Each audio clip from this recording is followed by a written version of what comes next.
إذ انتبذت من أهلها مكانا شرقيا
হযরত মারিয়াম আলাইহিস সালামের ডাক হলেন।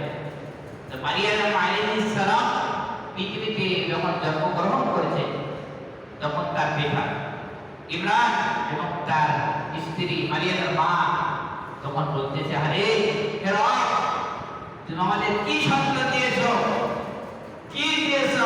যদি পুরুষ সন্তান হতে তাহলে তো কাবার বাইতুল মুকাদ্দাসের খাদেম বানাতে পারতাম। আমরা তো মান্যত করে ফেলেছি, এটা তো আমাদের আদায় করতে হবে। তখন আল্লাহ তাআলা বলতেছে, হে ইমরান, কোনো চিন্তা নেই, তুমি যেটা পালন করেছো, যেটা মান্যত করেছো, এটা তুমি কি পালন করো, তার বয়সের সেবা তখন এসে যাবে। জাকারিয়া আলাইহিস সালাম তৎকালীন সেই বাইতুল মুকাদ্দাসের খতিব ছিলেন। বাইতুল মুকাদ্দাসের কি খতিব ছিলেন।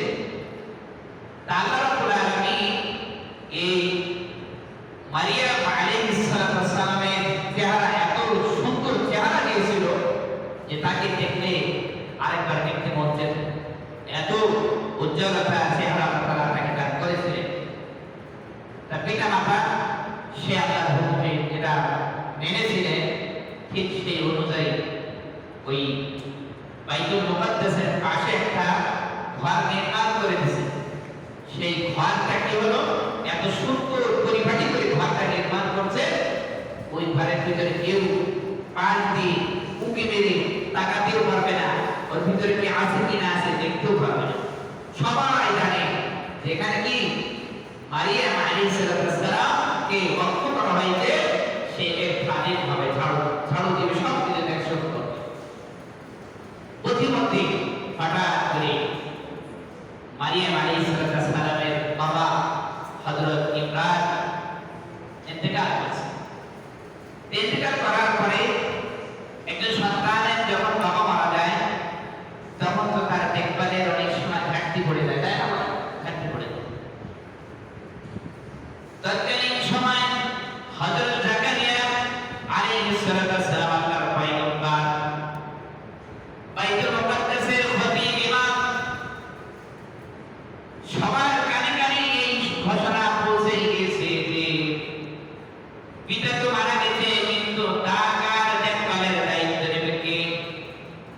সবাই এমনভাবে যখন কথাবার্তা বিভিন্ন ভাবে চলতেছে তাদের ভিতরে, আল্লাহ রাব্বুল আলামিন জাকারিয়া আলাইহিস সালামকে জানিয়ে দিল, তৎকালীন সময় এমন ভাবে